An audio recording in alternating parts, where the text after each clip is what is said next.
Hi everyone, welcome again to my channel. So today we will discuss about the remaining questions of NORCET. जो previous जो question थे वो हमने discuss किए थे, उसमें आपको कोई भी डाउट है तो आप मुझे कमेंट सेक्शन में पूछ सकते हैं। तो आज हम डिस्कस करेंगे नेक्स्ट जो हमारे क्वेश्चंस हैं। ओके, तो नेक्स्ट क्वेश्चन है क्वेश्चन 44। नो, 44 हमने डिस्कस कर लिया था, that is 45। A patient in the ward suffers sudden cardiac arrest. Which method of intubation should be used in the patient? तो सडन कार्डिक अरेस्ट का patient आया है, रिसीव हुआ है, तो उसमें सबसे पहले जो नर्स है उसको कौन सा मेथड यूज़ करेगी इंटूबेशन के लिए।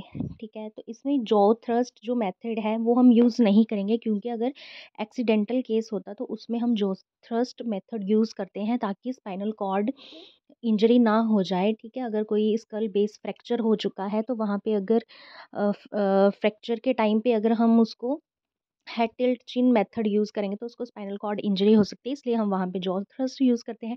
बट यहाँ पे हमें कार्डियक अरेस्ट बताया है, तो हमारा जो आंसर है वो 2 रहेगा। वहाँ पे हम easily head tilt and chin lift method use कर सकते हैं। वाल्सवेल मैन्योवर तो हम लेबर में यूज़ करते हैं, एंड हेलमिंच मैन्योवर हम इसको एब्डोमिनल थ्रस्ट करके भी बोलते हैं, जब फॉरेन बॉडी एस्पिरेशन हो जाती है। तो इनमें से कोई भी ये नहीं सही रहेगा, जो आंसर 2 है वो सही होगा। Next is a child in is on chemotherapy. तो नर्स जो है वो मदर को सब बताएगी एक्सेप्ट, तो उसको बताएगी हैंड वॉश भी करना है आपको, क्योंकि इम्यूनो कॉम्प्रोमाइज्ड है बच्चा। नेक्स्ट है अवॉइड क्राउडेड प्लेस, क्योंकि इन्फेक्शन होने के चांसेस हो सकते हैं। नेक्स्ट है ब्रश 2 टाइम्स, येस, इसमें भी अगर जिंजिवाइटिस हो सकता है उसको, तो इसलिए बताएगी कि 2 टाइम्स आपने ब्रश करना है। नेक्स्ट इज सिट्स बाथ, तो यहाँ पे सिट्स बाथ का कोई मतलब नहीं है, ना ही उसको कोई एनोरेक्टल सर्जरी हुई है, ना ही कोई जेनाइटल से रिलेटेड सर्जरी हुई है, तो इसमें सिट्स बाथ का कोई मतलब नहीं है। तो हम सिट्स बाथ के लिए उसको ना बता के बाकी सारी चीज़ें उसको बताएंगे। नेक्स्ट इज़ फ्रूसोमाइड इंजेक्शन है वो कब यूज़ करते हैं। तो फ्रूसोमाइड हमें पता है लैसिक्स इसका दूसरा नाम होता है, तो हम इसको लूप डायरेटिक बोलते हैं, जो कि एक्सेसिव फ्लूइड वॉल्यूम को प्रिवेंट करता है। जब हम डायरेटिक, ये लूप डायरेटिक जो है पेशेंट को एडमिनिस्टर करते हैं, उसके बाद यूरिनेशन पेशेंट को ज़्यादा होती है, जिससे जो एक्सेसिव फ्लूइड है वो बॉडी से एक्सक्रीट आउट हो जाता है। तो इसमें बाकी आंसर कोई मतलब नहीं है। ये जो 1 है ये सही रहेगा, लूप डायरेटिक। एंड सेकंड हमारे पास एक होता है ऑस्मोटिक डायरेटिक, जिसका एग्जांपल है मैनिटॉल।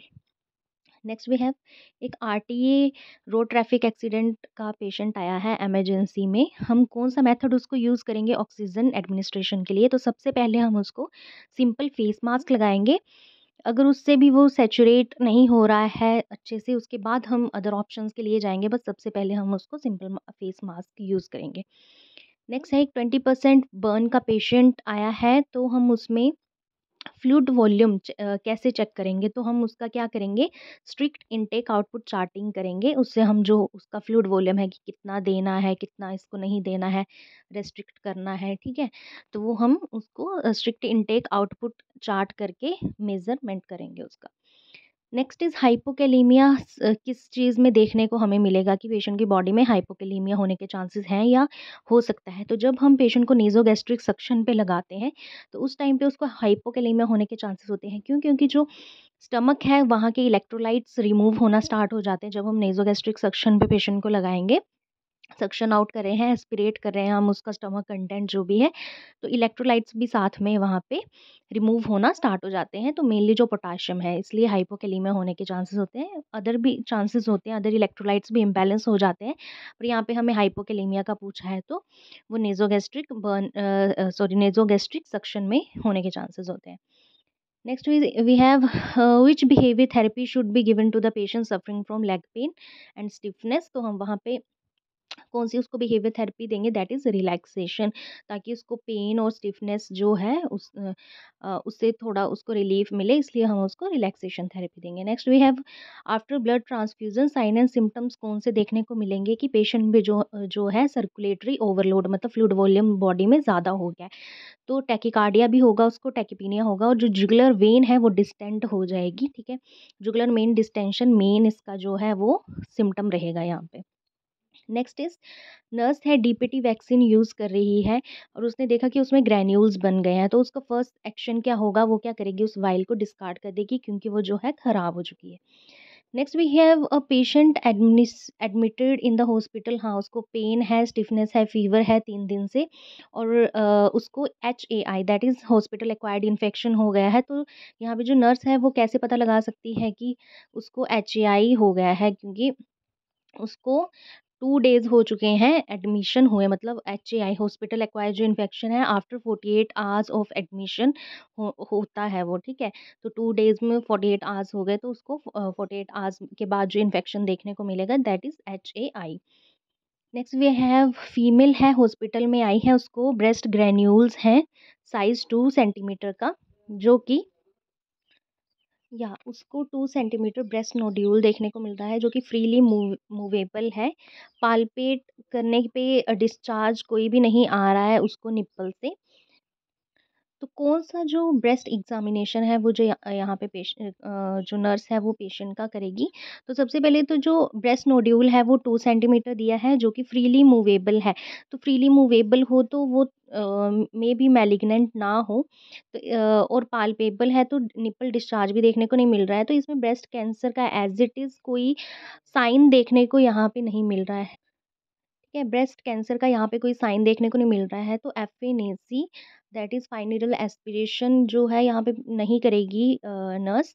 कोर नीडल बायोप्सी नहीं करेंगे हम। ब्रेस्ट यूएसजी इज़ वो अपने आप में ही मैमोग्राफी है, तो हम मैमोग्राफी यहाँ पे जो है वो करेंगे, ठीक है? देखने के लिए कि वो नोड्यूल जो है वो क्या है। नेक्स्ट इज़ अ पेशेंट है, वो पोस्ट ऑप एरिया में आया है आफ्टर राइट साइड की मास्टेक्टमी। मास्टेक्टमी मीन्स ब्रेस्ट जो है वो रिमूव हो गई है उसकी। तो सबसे पहले क्या प्रायोरिटी होगी नर्स की पेशेंट के लिए? तो क्या करते हैं हम, जिस साइड की मास्टेक्टमी हुई होती है उस साइड का हम बीपी नहीं लेते हैं, ठीक है? तो राइट साइड का जो बीपी है वो यहाँ पे हम नहीं लेंगे। तो ना ना लेके बीपी जो है हम लेफ्ट साइड का लेंगे, तो इसलिए यहाँ पे जो 2 आंसर है वो ठीक है कि take BP from left side, ना कि राइट साइड, ओके? क्योंकि राइट साइड का मास्टेक्टमी हुआ है। नेक्स्ट वी हैव एम्ला, एक टॉपिकल एनेस्थेटिक है ये, वो हम कितनी देर पहले प्रोसीजर के अप्लाई करते हैं, तो वो कितनी देर पहले 60 मिनट्स पहले अप्लाई करते हैं। ये एक टॉपिकल एनेस्थीसिया है, ठीक है? एक ऑइंटमेंट आती है इसकी। Next is suppose you are a nurse on duty and you are asked to measure the BP of an adult. तो एक एडल्ट का जब हम बीपी लेते हैं तो कफ रेशियो उसमें कितना होता है, लेंथ एंड विड्थ कितना रहता है, that is 2:1, okay. Next is smallest syringe का जो साइज है first use of central venous access device के लिए, जो वो हम कितना करते हैं, दैट इज़ 10 ml। 10 ml सबसे छोटा रहता है, उससे छोटे का हमने यूज़ वहाँ पे नहीं करना है। Next is what flow rate should be set when using a resuscitation bag. तो रिससिटेशन बैग जब हम यूज़ करते हैं तो उसका फ्लो रेट हमने 15 लीटर ऑक्सीजन पर मिनट रखना होता है। Next we has after taking blood from blood bank, तो कितनी जल्दी हमने ब्लड जो है वो स्टार्ट करना होता है, तो आने के बाद जितना जल्दी हो सके, तो जितना जल्दी यहाँ पे 30 मिनट्स बताया है, तो 30 मिनट को हम प्रायोरिटी देंगे यहाँ पे। Next is which of the following is the indication to perform suctioning. तो सक्शन हम यहाँ पे कब करेंगे, जब हम पेशेंट वेंटिलेटर पे है और उसका सैचुरेशन ड्रॉप हो रहा है, कम हो रहा है, तो हम उसको सक्शन करेंगे कि कोई जो एयरवे में है, जो कोई ऑब्स्ट्रक्शन तो नहीं, कोई सिक्रीशंस तो नहीं है, तो उसको क्लियर आउट करने के लिए। नेक्स्ट वी हैव मदर है एक 3 ईयर ओल्ड चाइल्ड की, जिस ओके, एक मदर है 3 ईयर ओल्ड चाइल्ड की, वो नर्स को पूछ रही है, मतलब नर्स उसको क्या इंस्ट्रक्शन दे रही है कि स्पेसर आपने कैसे यूज़ करना है। तो इसका जो आंसर है वो रहेगा keep breathing in spacer for 30 seconds. तो 30 सेकेंड्स तक उसको जो स्पेसर है उसका उसमें ब्रीद करते रहना है, ठीक है, 3 ईयर चाइल्ड को। Next is the nurse is attending to a client who was diagnose with heart failure. During examination nurse देख रही है कि उसको डिज्निया हो रहा है, क्रैकल्स सुनने को मिल रहे हैं upon auscultation.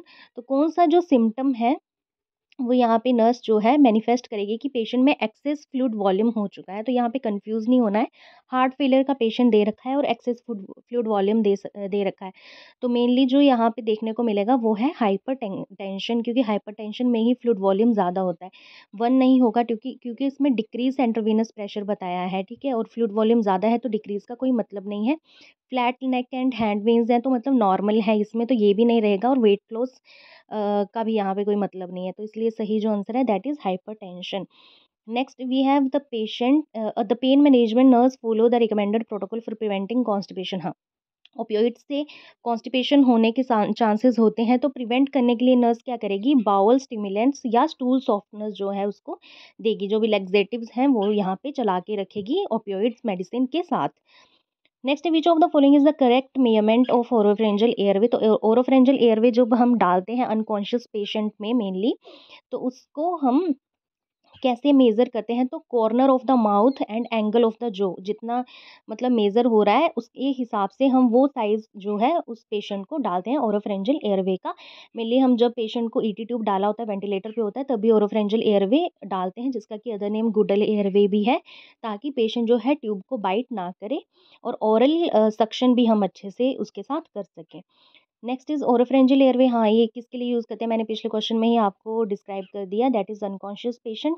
Next is while administering medication, तो मेडिकेशन एरर ना हो तो पेशेंट को कैसे आइडेंटिफाई करेगी जो नर्स है, तो कैसे आइडेंटिफाई करती है, पेशेंट का नेम पूछ के, डेट ऑफ बर्थ पूछ के मेडिकेशन चेक करेगी, एंड मेन जो है दैट इज़ पेशेंट का जो आइडेंटिफिकेशन बैंड जिसपे कि सारा पेशेंट का आइडेंटिफिकेशन लिखा होता है उसको चेक करेगी। After that she will administer the medication to the patient. Next is 28 year female है, उसको हिस्टिज्म है, that is excessive hair growth हो गई है, उसको हिस्टिज्म हम उसको बोलते हैं।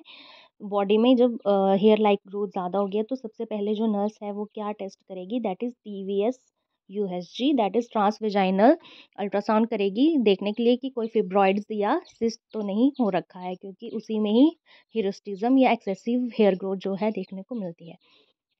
Next is G3P2 gravida 3 and para 2 female है, उसके 2 सिजेरियन सेक्शन हो रखे हैं। तो क्या रिस्क है यूटेराइन रप्चर होने का, तो दैट इज़ 2 to 3% जो है चांसेस हैं यहाँ पे यूटेराइन रप्चर होने के। नेक्स्ट ये ड्रॉ फैक्टर का फॉर्मूला है ड्रग कैलकुलेशन का, कि सेफरोक्सिम सोडियम हमें दिया है 1 ग्राम 50 ml में, और 30 मिनट्स में एडमिनिस्टर करना है, और ड्रॉप फैक्टर है 15, तो कितने फ्लो रेट पे जो है नर्स सेट करेगी। तो इसका बहुत ही सिंपल सा फॉर्मूला है हमारे पास कि कैसे सेट करती है, that is fluid in volume जो कि है 50।